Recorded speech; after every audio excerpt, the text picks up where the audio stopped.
भगवान को अप्राप्त होने वाला व्यक्ति, उसके लक्षण क्या हैं, जो कभी ठाकुर जी को प्राप्त नहीं कर पाएगा? दोस्तों, भगवान को सभी लोग पाना चाहते हैं, क्योंकि पूजा पाठ भी इसलिए करते हैं कि भगवान की प्राप्ति हो जाए, ईश्वर की प्राप्ति हो जाए, उनका आशीर्वाद प्राप्त हो जाए।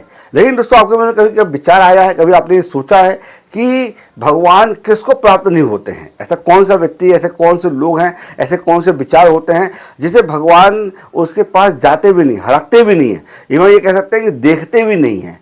ऐसे कौन से व्यक्ति होते हैं, ऐसे कौन से विचारधारक होते हैं जिसके प्रति भगवान की कोई रुचि नहीं होती और भगवान भी उन पर रुचि नहीं लेते हैं? आइए आपको हम सुनाते हैं इंद्रेश जी महाराज जी के मुख से। उन्होंने बहुत अच्छे से समझाया कि ऐसे कौन से व्यक्ति होते हैं जिसमें भगवान रुचि नहीं लेते हैं और भगवान उनको मिल ही नहीं सकते हैं। आइए आपको हम सुनाते हैं इंद्रेश जी के मुख से, सुनिए। भगवान को अप्राप्त होने वाला व्यक्ति, उसके लक्षण क्या हैं, जो कभी ठाकुर जी को प्राप्त नहीं कर पाएगा? सबसे पहला लक्षण, विद्या विवादाय, वो विद्या का विवाद करेगा। जैसे किसी ने कह दिया कि भाई 6 महीने नारद जी बद्रीनाथ में सेवा करते हैं, तो इसी बात पे अपने मन से कुछ भी बना रहे हो, ऐसे थोड़ी होता है, ऐसे थोड़ी होता है, कोई नारद जी थोड़ी आते हैं, नारद जी कोई ऐसे थोड़ी करते हैं, कपाट खुलने पर दिया जला मिलता है, ऐसे थोड़ी पीछे से कोई चला जाता होगा, जला के आता होगा। मतलब भगवत संबंधी किसी भी बात में केवल विवाद करता है, ऐसे व्यक्ति को कभी भगवत दर्शन नहीं हो सकते, भगवत प्राप्ति नहीं हो सकती।